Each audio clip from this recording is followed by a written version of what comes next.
Kikou, bienvenue parmi nous dans ce voyage en Colombie. Nous sommes sortis du camping Mi-Casita Campersite où nous avons passé 15 jours. La sortie est délicate, mais elle se passe bien.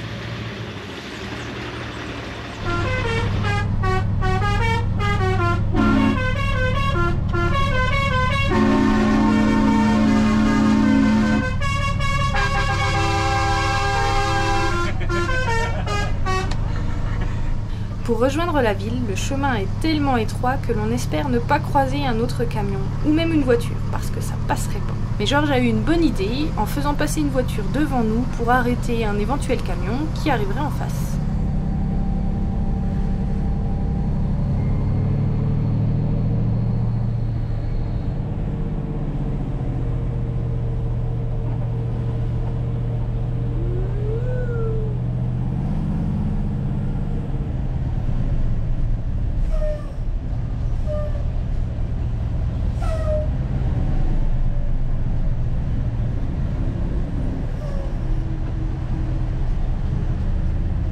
Et après environ 2 heures de route, nous sommes arrivés à Cartago avec une idée en tête. L'envie de faire plaisir à Didier et de pratiquer sa passion, l'aviation.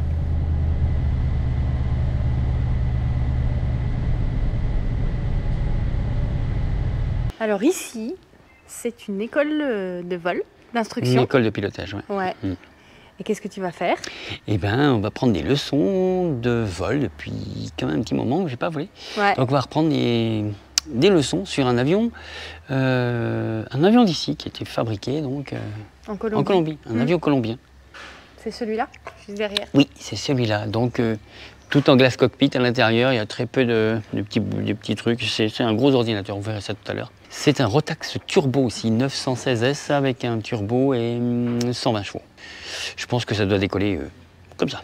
Pour ceux qui connaissent, ça vous donne une petite idée. Ouais. Et donc du coup, je crois que tu m'as expliqué que en France, on a donc les ULM et puis les avions sur lesquels tu pilotais. Ouais. Et en puissance, on se trouve à peu près entre les deux, celui-là. C'est un ULM quand même? Oui, c'est un ULM avec 120 chevaux, donc on va avoir une vitesse d'ascension qui est relativement rapide. Je me demande même si on va être obligé de mettre les volets pour décoller. Je pense pas, on verra bien. Et donc ouais, premier moteur Rotax avec turbo qu'on va essayer, donc il me tarde de monter dedans et puis d'engager la puissance et de voir comment ça décolle, puis comment ça se manœuvre. On va aller dans une zone pour faire des virages plats, enfin bref, des virages, plein de choses quoi. Et après on va faire du toucher, décollage, toucher, décollage. Bon, donc, ça va me faire du bien de remettre un peu Ah bah oui, c'est de refaire des cours. On est content parce que c'est vrai que on parcourt l'Amérique du Sud depuis un petit moment et ça faisait plusieurs fois qu'on s'arrêtait dans des aéroports. Nous sommes notamment allés à l'aéroport d'Armenia, donc la ville juste avant, et il n'y avait pas possibilité de voler avec un petit avion comme ceci. Oui, parce qu'il y a beaucoup d'écoles de pilotes pro et très peu de pilotes privés. Quand tu dis pilote pro, c'est bien professionnel. Souvent, ce sont ceux qui finissent par, comment on dit, travailler dans l'aéronautique, c'est pas juste pour se promener comme moi. Et ceux qui déversent des produits sur les champs et tout ça oui, aussi. oui. Bah, il y en a un qui est beau là-bas, il est magnifique. Ouais. Oui, donc tout ce qui est fumigation, etc. Oui, c'est une école, l'école pour les gros avions. C'est une école spécialisée pour les professionnels. Pilote privé, c'est surtout sur des ULM. Et la licence pour pilote privé est la même que pour un ULM, comme pour un avion chez nous. Donc voilà, on est content d'avoir réussi à trouver un lieu pour que Didier puisse s'envoyer en l'air. Et en plus, on a même pu stationner le camion derrière. On ne pourra pas dormir ici la nuit. Mais au moins là pour la journée, pour le chat, le chat est à l'ombre. Il est à l'ombre, donc ça lui fait du bien. Le camion aussi. Et puis, parce que là, il fait 35 degrés. Cette nuit, on ira dormir un petit peu à l'extérieur. Il fait 35 degrés, ouais. Voilà, on va te laisser monter dans l'avion. Eh ben ça me tarde de voir comment il va. Il n'y a que 2 places, alors je n'irai pas avec lui. Sinon, j'y serais allée aussi, mais c'est pas grave. Trop lourd. Lui, il adore ça. 3e place, c'est trop lourd. L'essentiel, c'est qu'il s'éclate. Et ça va le faire. quede así, pero no es que esté, Alors la particularité de ce petit avion, il a un KICAS, un anti-collision, avec les autres avec les autres avions, comme les gros porteurs, etc. Et en plus, il a un pilote automatique. Compensateur pour l'aileron et compensateur montée-descente, compensateur droite-gauche.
C'est reparti ce matin en direction d'Arménia, donc on va faire un autre aéroport. Et là il est parti signer le plan de vol. Donc on va bientôt décoller et on va passer un petit peu au-dessus des montagnes.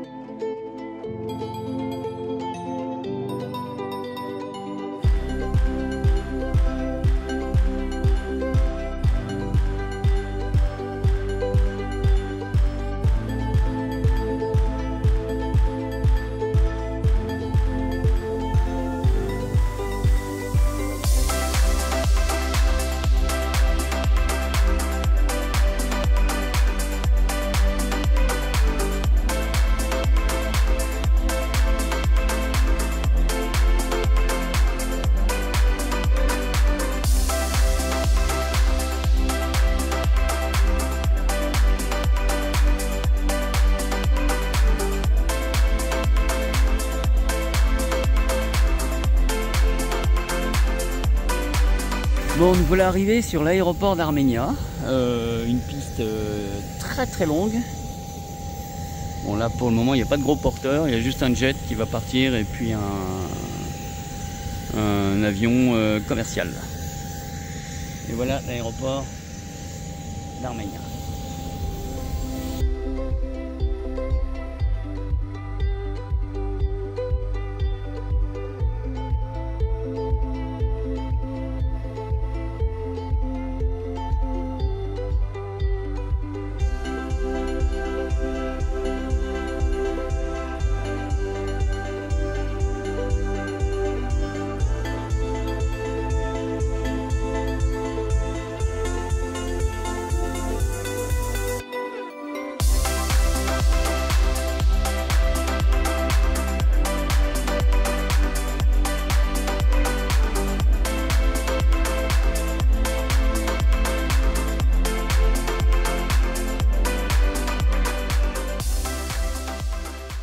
Bon ben voilà, après 1h40 de vol et un petit tour dans un aéroport, eh ben, on va reprendre le camion.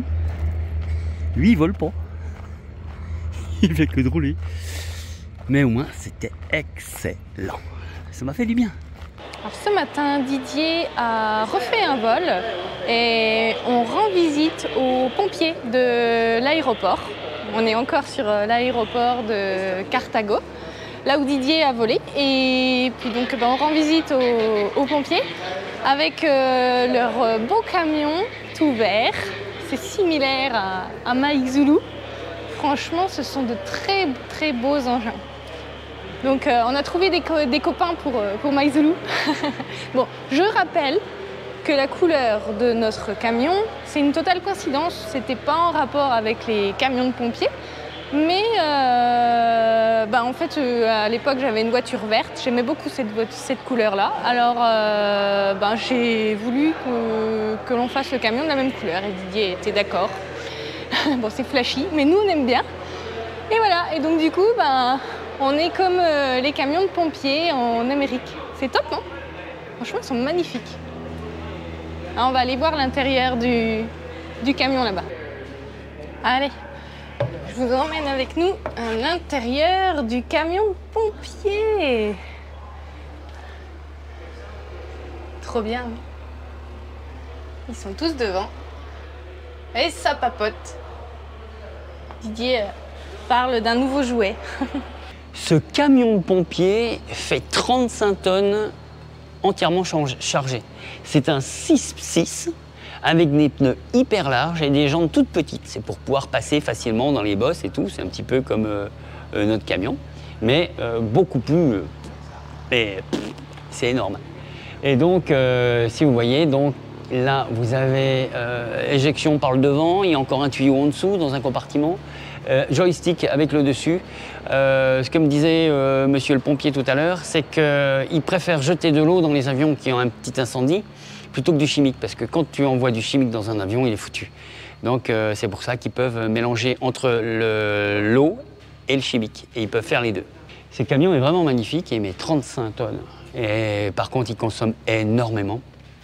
Et il va très très vite, à 100 km/h, entièrement chargé, pour aller d'un côté à l'autre. Il peut traverser à travers la pampa, là. Il peut traverser ici, il peut traverser là-bas, il ne va pas suivre la route. Et ici, donc, vous êtes dans un aéroport où on peut voir toutes sortes d'avions qui viennent se poser. Et c'est même ici que j'ai fait 2h40 de vol. Voilà. Alors, à l'intérieur de ce camion, vous avez donc tout ce qui est machinerie. Vous avez une tronçonneuse à disque avec moteur à explosion, parce que bon, ils vont pas tirer une rallonge. Vous avez tous les tuyaux ici. Et ensuite, tout ce qui est électrovanne, etc. pour le camion, avec les sorties ici et là. Là, c'est le réservoir du camion, qui n'est pas énorme, parce qu'il n'est pas fait pour rouler longtemps, il est fait pour rouler vite, et sur une piste qui fait quoi, 3 km, allez, 1,6 km, le temps d'aller voir l'accident. Voilà. Donc ça suffit amplement. Franchement, merci beaucoup. Et de l'autre côté, il y a encore autre chose. Le monsieur va nous le montrer. Là, ici, il y a un gâteau. C'est donc un cri hydraulique también, non? Si. Si. Alors tu as un cri hydraulique, et tout est neuf, tout est propre, tout est nickel. Et là ici, tu as la pince. Alors tous les accessoires pour le cri hydraulique. Et fonctionne aussi à batterie. Ah, si. Ah, con batterie. Si. C'est un cri hydraulique qui fonctionne avec une batterie. Franchement, ils ont du matos, mais... Si. 28. Perfect. Mucha puissance. Ça, c'est pour ouvrir. Ah, c'est la pince, c'est une pinche. Hein? Ici, ça, c'est la pince pour ouvrir ou pour désincarcérer. Elle est super chouette. Donc ici, là, comme il dit, c'est un panneau structural où il y a toutes les quantités. Bon, là, il est pété. Mais autrement, tout ce qui est pression, expression. Ici, c'est pour rentrer l'eau, c'est-à-dire pour mettre l'eau à l'intérieur. Et ça, c'est les deux sorties pour sortir l'eau. Alors, donc, sur le camion, vous voyez, l'avant, il est juste là. Et donc, derrière la cabine, vous avez la pompe. Alors, le système pour l'eau. Et là, le tuyau à côté, c'est pour la espuma, la mousse. Je ne sais plus parler français. Donc, c'est là que se produit le mélange au-dessus, entre l'eau et la mousse. Donc, et regardez l'intérieur de ce camion. Il est vraiment incroyable. Et ici, c'est le tableau électrique pour tout ce qui est, pompe, etc. Tout ce qui est électrique dans ce camion. Franchement, magnifique. Ils nous ont montré la totalité du camion. C'est vraiment... Muchas gracias, señor. Après avoir réalisé 2 vols avec instructeurs répartis sur 2 jours, nous poursuivons notre chemin un peu plus au nord pour arriver à Jardín. Mais avant d'arriver à Hardin, Mike Zulu se manifeste et nous signale un petit problème d'échappement que nous devons régler de suite. Qu'est-ce que tu fais, Didier? Ah ben, un peu de mécanique pour changer. Ce qui est bien, c'est que ça a cassé un petit kilomètre avant le restaurant. Donc, on a profité pour grignoter un peu le temps que ça refroidisse. Et qu'est-ce qui t'arrive? Alors, qu'est-ce qui s'est passé? C'est qu'on roulait tranquille. Et puis d'un coup, gros bruit d'échappement. Et ben, il n'y a plus qu'à retrouver une vis pour le collier. La vis du collier a cédé, puis ben, l'échappement est ouvert. Bon, allez au boulot. C'est pas grave? Non, pas de problème. C'est juste un peu pénible, mais bon, on a bien mangé. Hein. Ce qui est le plus pénible là, c'est de faire ça avec la chaleur qu'il fait. Ah, la chaleur et puis le ventre plein, je sais même pas comment je vais passer. En temps normal, ça va, mais là... Ouh. Bon, après, si jamais ça va pas ou si on n'a pas envie de repartir, on reste là, on dort là, hein, c'est pas un problème. Bon ben voilà, je viens de récupérer le collier. Ben, la vis qui est là, elle a cédé. Et ben, je vais en fabriquer une autre, j'ai de la tige filetée, 2 écrous, 2 rondelles, et puis voilà. Et c'est reparti. On va pas s'embêter avec ça, qu'est-ce que t'en dis? Oui. Allez, c'est parti.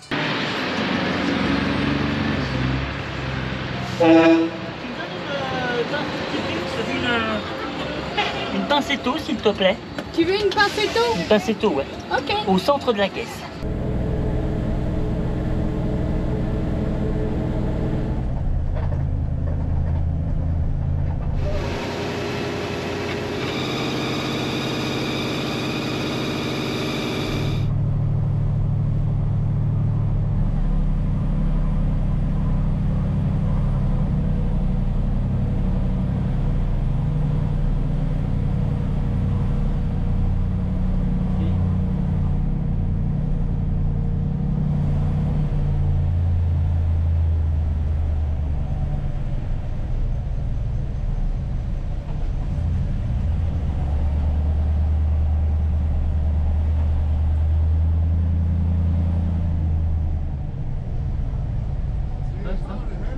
Voilà.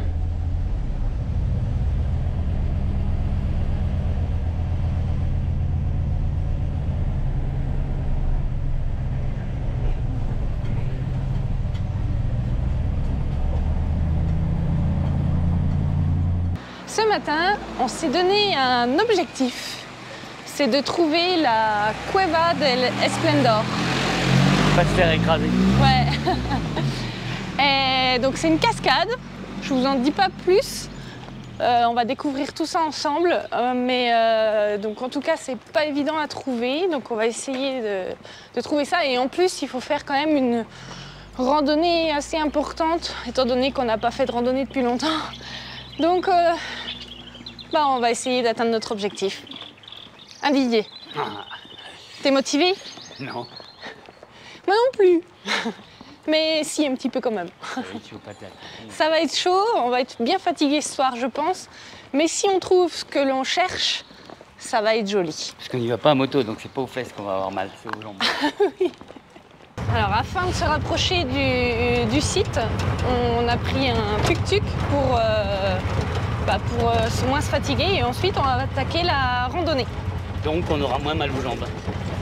Ouais, non, il y a quand même beaucoup de randonnées qui nous attendent, mais on va voir.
sans trop se fatiguer, on a déjà pris beaucoup de hauteur parce que on était tout en bas là-bas, donc c'est la ville de Rardin. Donc vous voyez, elle est vraiment beaucoup plus en contrebas. Vous imaginez ce qu'on s'est déjà économisé en termes de fatigue. Et maintenant, on passe aux choses sérieuses et on va utiliser nos jambes pour aller plus haut. Énormément de plantations de bananiers. Il n'y a que ça ici. Ça monte déjà très fort, hein, Didier? Ouais. Mais on ça a nous fait un donne... dixième du chemin quand même. Hein. Ouais, on a fait un dixième du chemin. Et ça nous donne l'occasion d'admirer ce magnifique panorama. On voit l'église de Rardin, toute la ville, et puis les montagnes tout autour.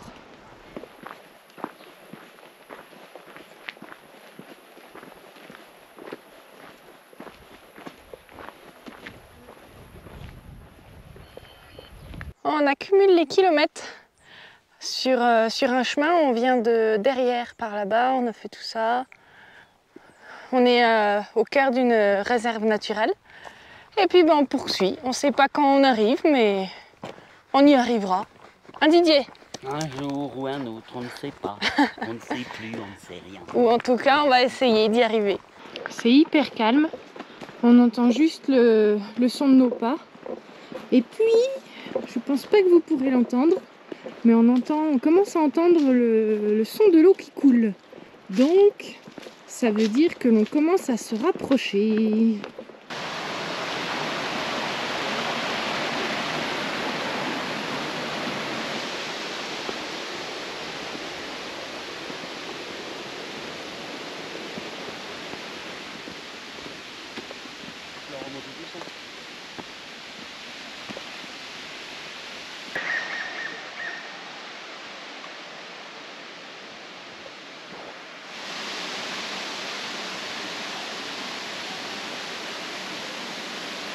Ça y est, nous y sommes.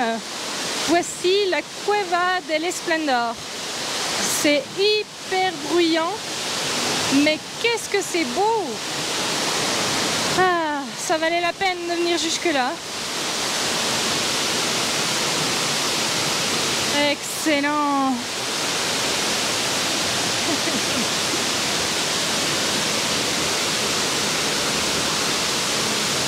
Donc comme vous pouvez le voir, c'est une grotte.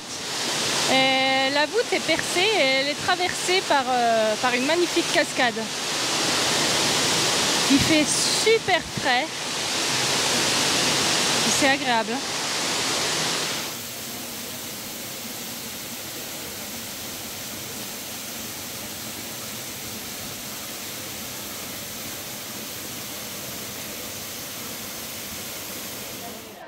Alors on a grignoté un petit peu ici et puis maintenant il va falloir rejoindre la ville de Rardin. Un petit peu, moi je me suis moins fait. Ouais, on avait tout transporté avec nous. Il y a encore des trucs. Oui, au cas où s'il y en a un petit creux en redescendant. Tout à l'heure vous avez vu la hauteur que l'on a pris par rapport à la ville. Et maintenant, on compte bien rejoindre la ville à pied. Donc, par le même chemin. Alors justement, oui. On vient de là-bas et on repart par là-bas. On vient de là. De là, à droite là-bas. Ouais, tout le long. On voit pas. Non, on voit pas. Je vous montre. Et là, on va essayer de repartir par là et en repartant sur la gauche. Et là, on ne voit plus. Ah si, on revoit. Donc, alors ça va être encore plus du sentier là, je pense. Ça doit pas être emprunté couramment, mais bon, on va essayer comme ça. Ça nous fera une boucle, puis ça change de décor. Et je pense que ça peut être sympa. Je pense que par là-bas, la vue est très belle. Il va y avoir des kilomètres. 11. Ouais, 7, ça doit 8, être ça. Ouais. 9, 12. Aïe, arrête-tu, ça fait mal. Allez, on vous reprend plus tard. Si on arrive à se lever. Forêt colombienne, où il y a des fougères arborescentes. Les chemins sont très escarpés. Faut faire attention. Parce que bon, au milieu de la forêt colombienne, on peut faire des rencontres qui ne sont pas du tout agréables. Allez. Regardez-moi ces tailles de fougères.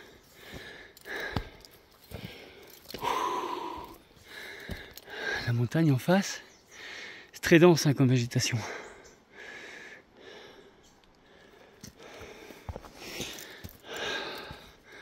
Bon, tu as ton couteau Marilyn si tu rencontres quelqu'un d'armé avec une calache ou quelque chose comme ça. Tu cries fort, tu leur fais peur. Tu leur dis, regardez derrière, il y a l'orang-outan. Ils vont peut-être prendre peur. Et voilà. Regardez ces chemins.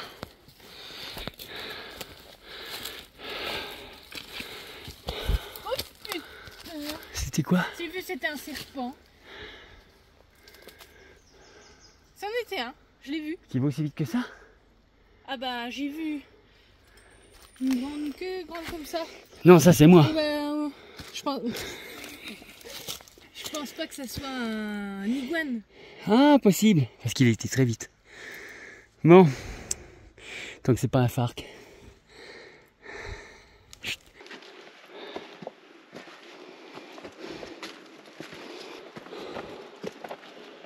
Ouh, ça va être joli là-haut.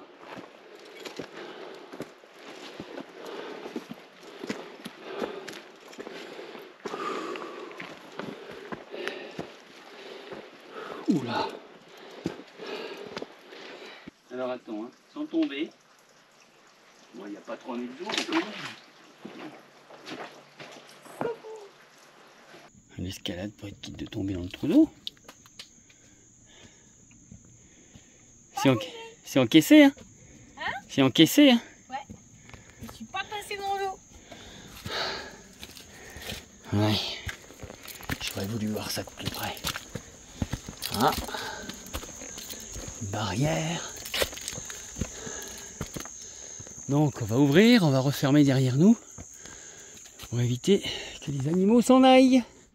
Ou alors on passe par là et youp youp. Tiens, on va le faire. Allez. C'en est qui d'ouvrir la porte. Le petit pieu là, il est fait exprès. Là, ils ont mis un tuyau pour éviter de se couper les... Mais faut quand même pas tomber. Hein. Allez, on y va. Hop. Mais oui, ça passe. Allez, on va regarder Marilyn. Waouh, regardez là. Oh, c'est du, toi. Ouais. C'est bon, il n'y a pas de pic-pic, je suis passé avant. Avec le sac, c'est pas une joie. Non, hein. Par contre, regarde là, regarde par là.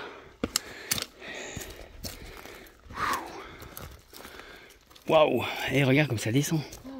Regardez encore ce beau panorama. Alors tout à l'heure, on est arrivé par le chemin qu'on peut apercevoir par ici, pour aller là-bas. Et ensuite, nous, maintenant, on veut essayer d'aller par là, et Rardine se trouve derrière. Mais encore quelques bons kilomètres. Allez, on reprend le sentier, qui se trouve là. On vient de là, on a enjambé, et on continue là-haut. Didier, tu viens? Alors, c'est ce qui s'appelle être vraiment au cœur de la végétation. On a aussi les bruits d'insectes et compagnie tout autour, les sons. Et là, on va traverser encore le petit cours d'eau. Puis on va monter encore un peu plus haut. Normalement, on est censé redescendre hein, pour retourner à Rardine. Mais bon, pour l'instant, on monte, on monte.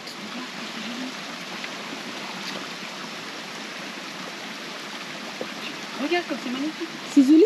Ah ouais, ouais.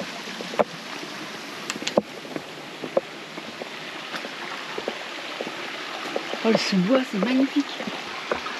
Alors, Didier a décidé d'aller découvrir ce qui se passe par là-bas. C'est beaucoup de bois. Ouais, c'est magnifique. Ça fait un... C'est tout à fait. Non, c'est vraiment très très joli. Je suis pas sûre que vous vous rendiez compte autant que nous en vidéo, mais ça donne vraiment une atmosphère paisible, agréable. Nous qui adorons la nature, et ben c'est tel qu'on aime. Et franchement, pour l'instant en tout cas, je préfère le sentier du côté là que le sentier que l'on a pris pour nous rendre ce matin à la Cueva del Esplendor. C'était vraiment un chemin carrossable.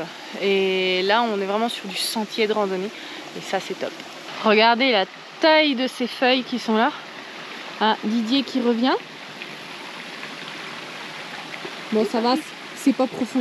S'il tombe, c'est pas trop grave. Tu t'en sors? La fougère arborescente, elle pique. Lui qui adore les fougères arborescentes, et ben elle pique. Elle pique. Fougère qui pique. Oh, c'était beau là-dessous. Alors, c'est une petite rivière qui descend tranquille avec des toutes petites cascades pas hautes. Et la végétation, elle est autour. Et dans un tunnel. Waouh! Superbe. De là, on voit rien, mais on pourrait allonger la rivière tout le long dans un petit tunnel. Oh, c'est super chouette. Bon alors franchement, cette plante là, elle est énorme. Je la vois bien dans la cuisine. Dans le camion, qu'est-ce que t'en penses? Je crois qu'elle va prendre un peu de place quand même. Bah, en arbre à chat. Imagine un arbre à chat pour le pépère. Je serais content là-dessus. Ah, ça fait une couverture, dis. C'est clair. On a eu un orage. Ça va l'orage? C'est bleu là-haut, mais là c'est noir. Bon allez, ça s'est arrêté, c'est déjà pas mal. Petit bonhomme jaune là, c'est Marilyn. Et ça descend, mais terrible.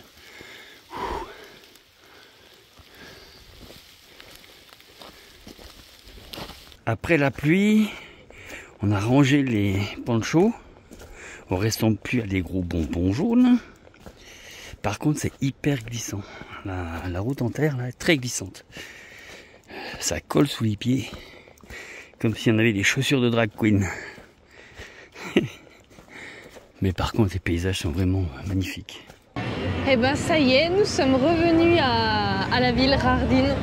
C'était pas sans mal. Hein. En plus, on a même terminé avec la pluie. Ouais, on a mis deux fois on a mis le poncho. Oui. Le poncho. Et on vous a pas tout montré, mais la descente, c'était comme ça. Ouais, pendant qu'elle se sauvait avec le poncho, j'ai pris des photos, j'ai fait des films, on verra bien.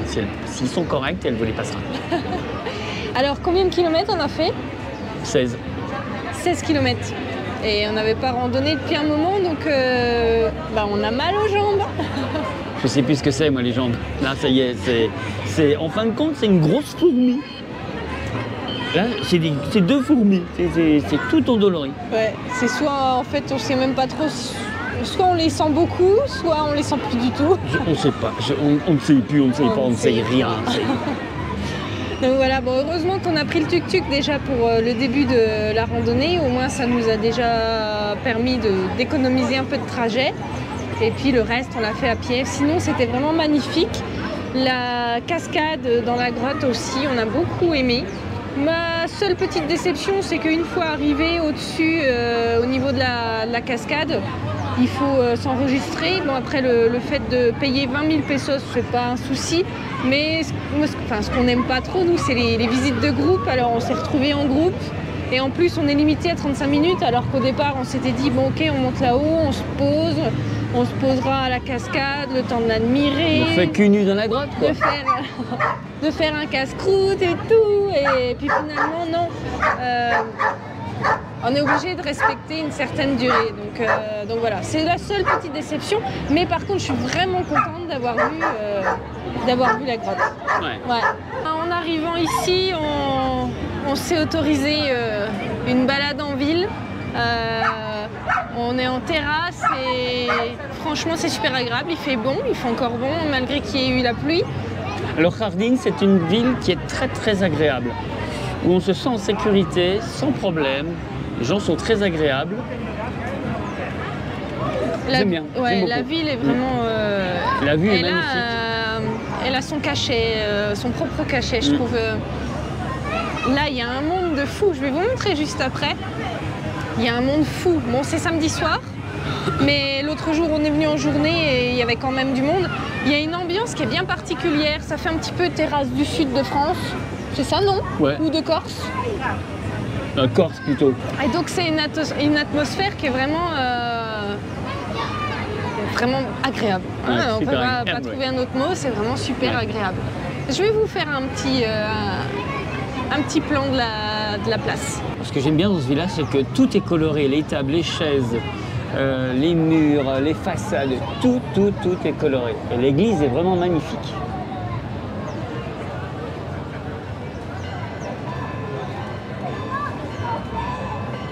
C'est beau, hein? En plus, l'église se met à chanter exprès pour nous.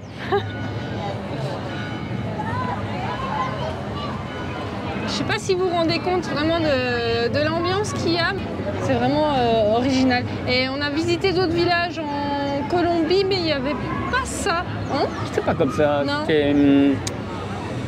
On était plus regardés. Là, tout le monde se fiche totalement de l'autre. Et puis il n'y avait pas tout ce monde, il n'y avait pas les terrasses et tout. Non, il n'y avait aucune terrasse pour boire un café ou quoi que ce soit. Ouais. Ici, il n'y a que des terrasses de café autour. Bon, après, voilà, ici, tu as moyen de boire un café à toutes les terrasses. Hein. Ah oui, mais il y a des terrasses de partout. Et on voit les gens qui boivent un coup partout, toute la journée. C'est vraiment super agréable. C'est bien typique de ce village, de cette petite ville, parce que partout ailleurs, j'ai pas vu ça. Ouais. Allez, ben maintenant on va apprécier notre soirée tranquillement. Au moins on est assis, on ne marche plus. Non. Bon, il faudra quand même refaire quoi entre 500 mètres et 1 km pour rejoindre le camion. Ça fait une éternité pour moi. Là, ça va être long. Mais bon, on va reprendre des forces. Là, on est en train de boire l'apéro et on va se faire une petite. Allez, pas trop grosse. Comme ça. Parce que là, on a faim. Ouais, mais j'avais envie d'une pizza. Ça va faire du bien. À bientôt. Bon ben voilà, quand t'as mangé une pizza avec 5 ou 6 verres de vin, et ben t'es pas rentré à la maison et t'es complètement sur le dos. Autrement, la ville de Jardín de nuit, c'est vraiment magnifique.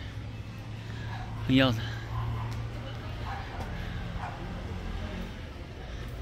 Alors sur un très gros secteur, sur Ayoverlander, tout ce qui est Rerico, Jardín, tout ce secteur-là, il n'y a rien du tout, il n'y a pas de logements qui sont annoncés.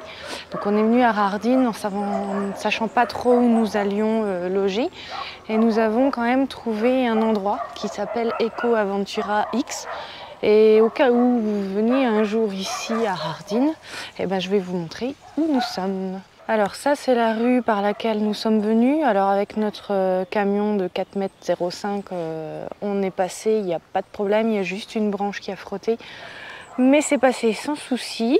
Donc puis avant ça on a traversé la belle ville de Jardín. Bon c'est étroit mais ça passe. Et donc on arrive ensuite ici.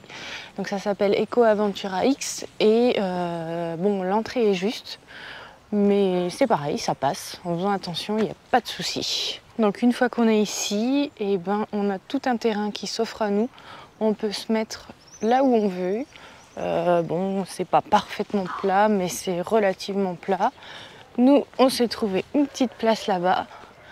Et ben, on est super bien. On a les montagnes tout autour, de chaque côté. Alors, donc, ils ne sont pas du tout sur Ayoverlander, par contre, ils sont sur MapMe, on peut les trouver. C'est pas Eco Aventura X, c'est un autre nom. Et puis, on les trouve aussi sur Google. Alors après, je ne sais pas s'ils ont l'intention d'être un jour sur Ayoverlander. Je pourrais les inscrire, mais bon, après, s'ils n'y sont pas, il y a peut-être une raison. Mais en tout cas, sachez qu'il y a possibilité donc, de venir avec votre véhicule ici, sans aucun souci, et c'est super calme. Nous avons passé une nuit, enfin des nuits extraordinaires. Franchement, ça fait 2-3 nuits qu'on est là et c'est, on entend vraiment les mouches voler, on entend les oiseaux. C'est vraiment très calme. Donc vous pouvez venir ici en toute tranquillité. Alors vous voyez cette cloche là qui est juste là devant nous, elle est toute neuve, elle pèse beaucoup et ils vont la monter là-haut. Alors on a les prêtres ici qui viennent bénir la nouvelle cloche.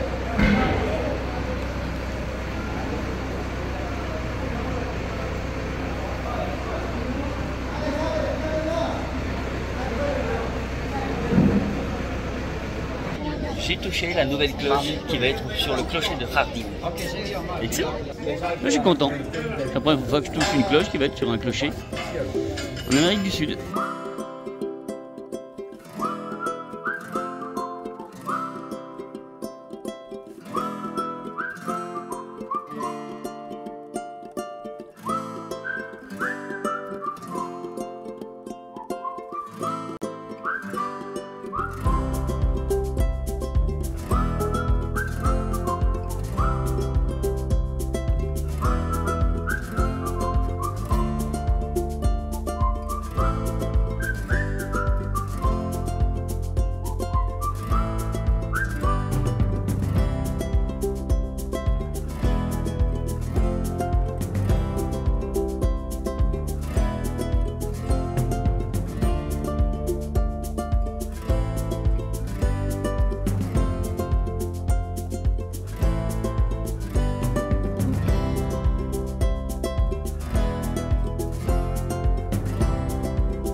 Alors toutes ces maisons là, ce sont des volets.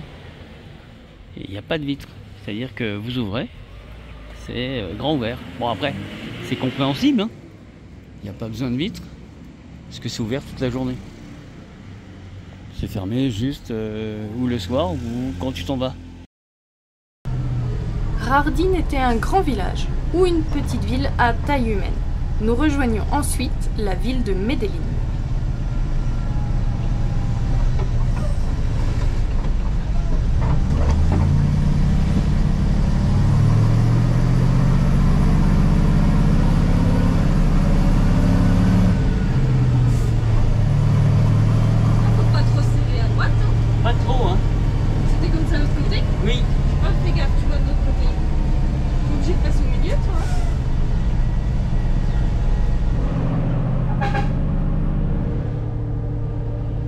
Nous sommes victimes d'une crevaison lente à la roue avant gauche. Ça n'est pas bien grave, mais évidemment il faut réparer. Alors notre premier objectif en arrivant à Medellín, c'est de trouver une gomeria, autrement dit une entreprise qui s'occupe de changer et réparer les pneus. Une fois que l'on a trouvé, nous faisons réparer notre pneu.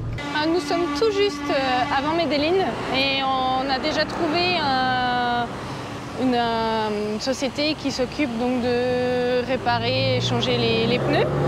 Donc ça c'est cool. Ils sont hyper rapides en plus et ils ont déjà enlevé la roue, ils sont en train d'évacuer l'air et puis ils vont faire la réparation. Bon, c'est pas très grave hein, Didier. Non, c'est une crevaison lente.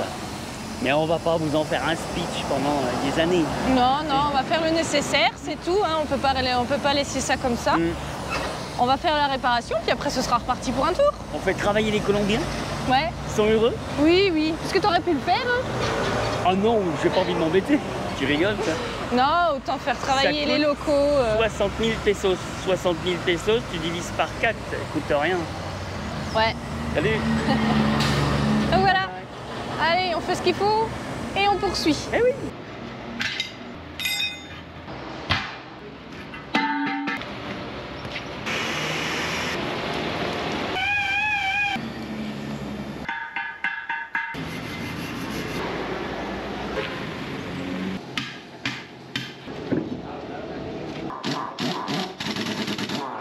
Bon bah ça y est, c'est réparé. C'était une crevaison lente, mais on avait donc 2 trous. Hein, et c'est quoi qui a fait ça, d'après toi? Un petit peu d'oxydation, l'oxydation de la jambe, ça tombe, ça finit par faire les trous. Ouais, il semblerait qu'il y avait un petit peu d'oxydation. Bon après, voilà, on a tout nettoyé. Enfin, et puis... Le monsieur a tout fait. Ouais, moi c'est pareil, hein, j'ai rien fait, j'ai juste regardé. En tout cas c'est fait et puis bah là on reprend la route et on va essayer de trouver le camping.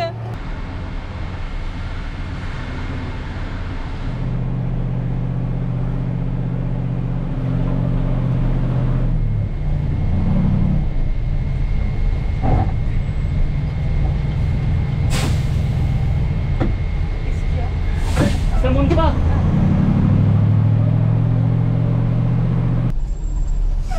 Faut que j'y aille pour demander à ouvrir. Voilà, on a prévenu.